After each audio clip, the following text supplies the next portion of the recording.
हमारा आरक्षण है, पापा वाला आरक्षण, संविधान वाला आरक्षण, 69 वाला आरक्षण, हम दलितों वाला आरक्षण, हम छीन के लेंगे आरक्षण, है, हक हमारा आरक्षण, सम्मान हमारा आरक्षण, हमें जान से प्यारा। 69,000 शिक्षक भर्ती में हुए आरक्षण घोटाले को लेकर अभ्यर्थी जो है वो पिछले 140 दिनों से लगातार लखनऊ इको गार्डन में प्रदर्शन कर रहे हैं। अपने पीछे आपको दिखाता हूँ, आज भाई दूज है, तो ऐसे में अभ्यर्थी जो है वो यहीं पर जो त्यौहार है वो मना रहे हैं। इससे पहले दीपावली का त्यौहार भी जो अभ्यर्थी थे उन्होंने यहीं पर बनाया था, यहीं पर दिए जलाए थे। तमाम अभ्यर्थी हैं, इनका लगातार कहना अब इनके हक की लड़ाई है, तो अब जब तक सरकार इनकी सुन नहीं लेती है, जो घोटाला हुआ है उसकी निष्पक्ष रूप से जांच नहीं हो जाती, इनको बहाली नहीं दे दी जाती, तब तक इनका जो प्रदर्शन है इसी तरह से जारी रहेगा। किसी भी त्यौहार में ये अपने घर नहीं जाएंगे। तो ऐसे में महिला अभ्यर्थी जो है वो दिखा सकता हूँ आपको कि भाई दूज यहीं पे मना रही हैं। मैं इनसे बात भी करूँगा। भाई दूज है आज, घर नहीं गई आप अपने? घर नहीं गए क्योंकि यहाँ भी जो मेरे भाई बैठे हैं, कोई बहन नहीं थी यहाँ कि इनका भाई दूज, इनका त्यौहार पूरा हो सके। इन भाइयों के आज का दिन खाली ना जाए, इनका माथा सूना ना रह जाए, इनके लिए ऐसा कोई ना रहे कि बहन यहाँ ना हो तो अच्छा नहीं लगेगा। इनके उज्जवल भविष्य की कामना कौन करेगा। तो मैं यहाँ पे अपने भाइयों के साथ, अपने भाइयों के उज्जवल भविष्य की कामना करने के लिए यहाँ इनके साथ हूँ। कि भैया दीपावली का त्यौहार भी आप लोग ने यहीं बैठ के मनाया, भाई दूज है वो भी आज यहीं पे बैठ के मना रहे हैं। कहाँ तक वार्तालाप पहुँची आपकी, ये बताइए। पहले तो मैं दीदी को धन्यवाद देना चाहूँगा। ये भाई हमारी बड़ी बहन है और संघर्षों के साथी रही हैं। इन्होंने दुख से जहाँ पे बहुत सहा है, संघर्ष सहा है, अपना हाथ उठवाया है हम लोगों के लिए। वादा करते हैं इस भाई दूज के त्यौहार पे बहन कि लड़ेंगे। जीत तो नहीं कह रहे हैं, शायद सरकार हमारी बहरी है, गूंगी है, हमें न्याय न दे, लेकिन वचन देता हूँ आपसे कि जब तक आखिरी सांस रहेगी इस शरीर में आपके लिए खड़ा रहूँगा और लड़ता रहूँगा। अब आपके सवाल पे आता हूँ।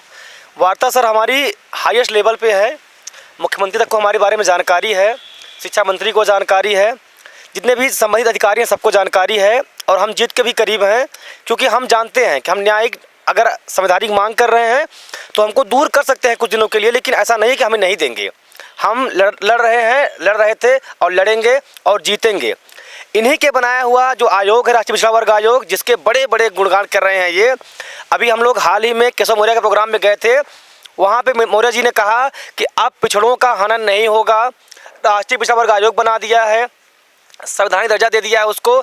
तो संवैधानिक दर्जा देने का सर क्या मतलब रह गया अगर आयोग की रिपोर्ट को मानना ही नहीं है, उसकी रिपोर्ट को लागू ही नहीं कराना है। ये कहते हैं हमने कमेटी बना दी है।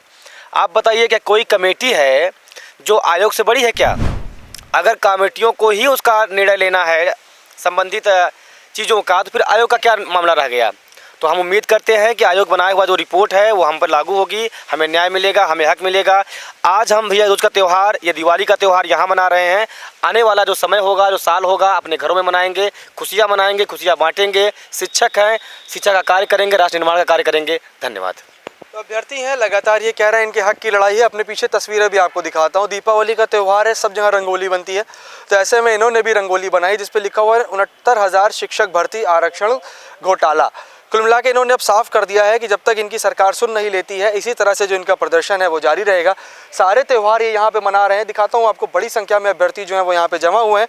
इन्होंने साफ तौर पे कहा है कि इन्होंने तैयारी शिक्षक बनने के लिए की थी, ना कि प्रदर्शनकारी बनने के लिए, लेकिन क्योंकि इनको इनका हक नहीं मिल रहा है तो अब ये प्रदर्शन करने को मजबूर हैं। मैं बात भी करूँगा। भैया रंगोली भी बनाई आप लोगों ने यहाँ पे, क्या कहेंगे?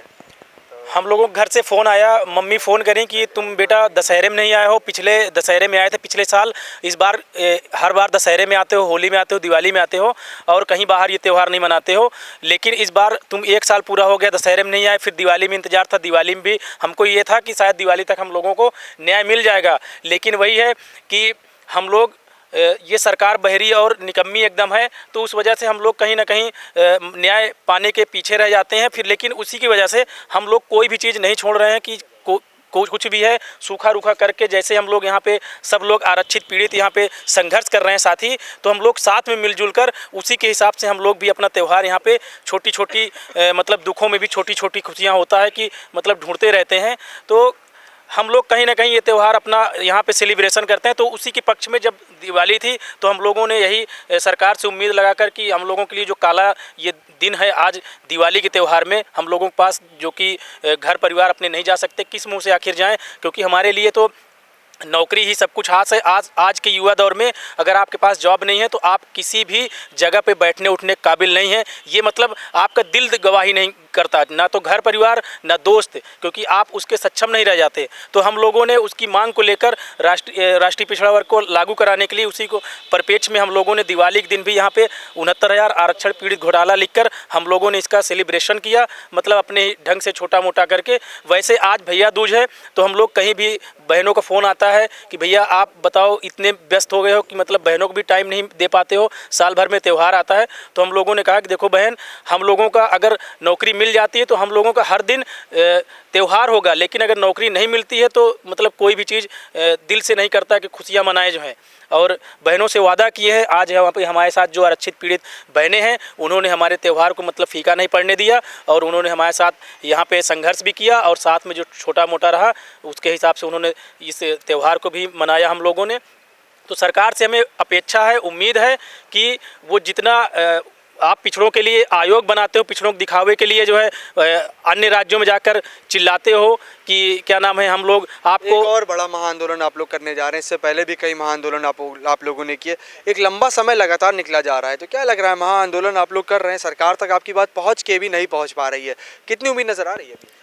हम जब भी महाआंदोलन करते हैं सरकार हम लोगों को बुलाकर जो है उसके पहले मीटिंग करती है, उसके बाद हमको लगता है एक उम्मीद बन जाती है कि हमको कहीं ना कहीं न्याय मिलेगा, क्योंकि ये उम्मीदें हमको यूं ही नहीं बनती, क्योंकि उन्होंने पिछड़ा वर्ग आयोग जिस तरह बनाया है ऐसे अपर लेवल पे हम लोगों की बात जाती है, लेकिन ये कहीं ना कहीं अनदेखा कर रहे हैं। लेकिन ये अनदेखा उनको कहीं ना कहीं सामने आने वाले चुनाव परिणामों में जिस तरह से अभी उपचुनाव हुए देखने को मिल रहे हैं, ऐसे यूपी में भी उनको देखने को मिलेगा। तो आप अपने ढिंढेरों को जो बाहर पीट रहे हो यहाँ करके आप दिखाइए, पिछड़ों के साथ न्याय करके, तब तो कुछ लगेगा। तो ये सरकार कहीं ना कहीं मतलब एकदम दिखावा कुछ करती है, करती कुछ और है, तो इसलिए हम लोगों को न्याय तक नहीं मिल पाया, इसलिए देरी हुई। लेकिन अभी भी हमको सरकार से अपेक्षा है कि हम लोगों को प्रदर्शन न करने पड़े, आप हम लोगों को न्याय दीजिए, क्योंकि हम आपके मानक को क्वालिफाई करके और बस आपकी कुछ त्रुटियाँ हुई हैं उसके कारण से हम लोग यहाँ पर बाहर हुए हैं, तो आप उन खामियों को सही करिए, क्योंकि गलतियाँ होती हैं इंसान से, अगर गलतियां ना हो तो वो भगवान हो जाएगा, तो अब भगवान कोई नहीं है, आपसे गलतियां हुई हैं तो उसको सही करिए, हम लोगों को पीड़ितों को न्याय दीजिए। धन्यवाद।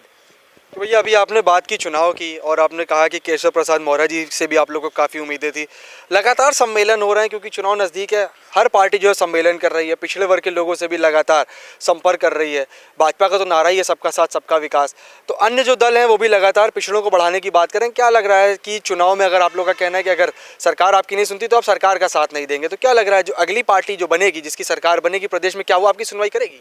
देखिए, सबसे दुर्भाग्य की बात है, आपने जहाँ तक कहा केशव प्रसाद मौर्य जी के बारे में, मौर्य समाज से मैं हूँ, मेरा नाम नीरज मौर्य है। यहाँ पे खड़े होंगे पवन मौर्य जी, मुक्ता कुशवाहा जिनका हाथ टूटा है, और राहुल मौर्य कौशाम्बी से जो थे, जो उनको चाचा कहते थे, उनका सिर फूटा, सुरेश सैनी जो कि कुशवाहा बिरादरी से आते हैं, उनकी रीढ़ की हड्डी टूटी। तो इससे अच्छा मौर्यों के लिए और कौन नेता क्या कुछ कर सकता है? केशव प्रसाद मौर्य ने अपने बिरादरी के साथ बहुत अच्छा न्याय किया। और जहाँ तक अगले मुख्यमंत्री की आप बात कर रहे हैं, हम आज इस सरकार को उखाड़ फेंकने के लिए यहाँ बैठे हैं इको गार्डन में, क्योंकि 69,000 शिक्षक भर्ती यह सिर्फ नौकरी का सवाल नहीं है, यह राष्ट्रीय पिछड़ा वर्ग आयोग की रिपोर्ट लागू कराना है और पिछड़े दलितों के मान सम्मान को बचाना है। इस वजह से बैठे हैं। नौकरी तो हम फिर पढ़ लेंगे, फिर मिल जाएगी, लेकिन नौकरी का बात नहीं है, यहाँ पे बात है पिछड़े और दलितों के मान सम्मान की।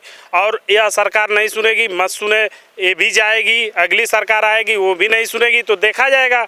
चुनाव आते जाते रहते हैं। या कालिदास मार्ग किसी मुख्यमंत्री का निजी आवास नहीं है, 5 साल बाद बदलता रहता है। बहन मायावती जी गई, अखिलेश जी गए, और जोगी जी भी जाने की तैयारी करें, क्योंकि इन्होंने पिछड़े और दलितों का जितना बड़ा हक मारा, आज तक किसी सरकार ने इतना बड़ा आरक्षण घोटाला नहीं हुआ है। और कोई भी सरकार हो जो अपने ही द्वारा बनाए हुए आयोग की रिपोर्ट लागू करने में इतना आनाकानी नहीं करती। लेकिन सबसे दुर्भाग्य की बात है, आज हम अभी देख रहे थे, कहीं लाइव थे जोगी जी, तो किसी मंच से बोल रहे थे कि अब मेरे सरकार के खिलाफ किसी की कोई न दंगा कर सकता है, न प्रदर्शन कर सकता है, नहीं तो उसकी 7 पीढ़ियाँ भरेगी। तो हम पिछड़े दलित यहाँ 140 दिन से बैठे हैं और 23 तारीख को बताएंगे कि हमारी 7 पीढ़ियाँ भरेगी कि आपकी 7 पीढ़ियाँ इस उत्तर प्रदेश की सत्ता से दूर हो जाएगी। अभी तो 14 साल का वनवास खत्म हुआ है, इस बार आप जाएंगे तो 24 साल की तैयारी करके रखिएगा, क्योंकि पिछड़े दलित अब बीजेपी को उत्तर प्रदेश में नहीं आने देंगे अगर 69,000 शिक्षक भर्ती में न्याय नहीं होता है तो कुल मिला के अभ्यर्थी हैं, इन्होंने साफ कर दिया है कि अब जो लड़ाई है वो इनके हक की लड़ाई है, वो पीछे हटने वाले नहीं है। हाथों में बैनर पोस्टर लिए हुए, तो त्यौहार का दिन है, वो भी लखनऊ इको गार्डन की 4 दीवारी में मना रहे। तमाम तरह के संदेश इन्होंने लिखे हुए हैं। हालांकि इनको उम्मीद है कि सूबे के जो मुख्यमंत्री हैं योगी आदित्यनाथ वो कहीं ना कहीं इनके मामले को अभी भी संज्ञान में लेंगे। नहीं तो जो आने वाला उत्तर प्रदेश में 2022 का विधानसभा चुनाव है उसमें सभी अभ्यर्थियों ने प्रण लिया है कि जो पिछड़े समाज के लोग हैं उनको एकत्र करेंगे और उत्तर प्रदेश से सरकार को उखाड़ फेंकने का काम करेंगे। जनराग के साथ में पांडेल न्यूज़ लखनऊ।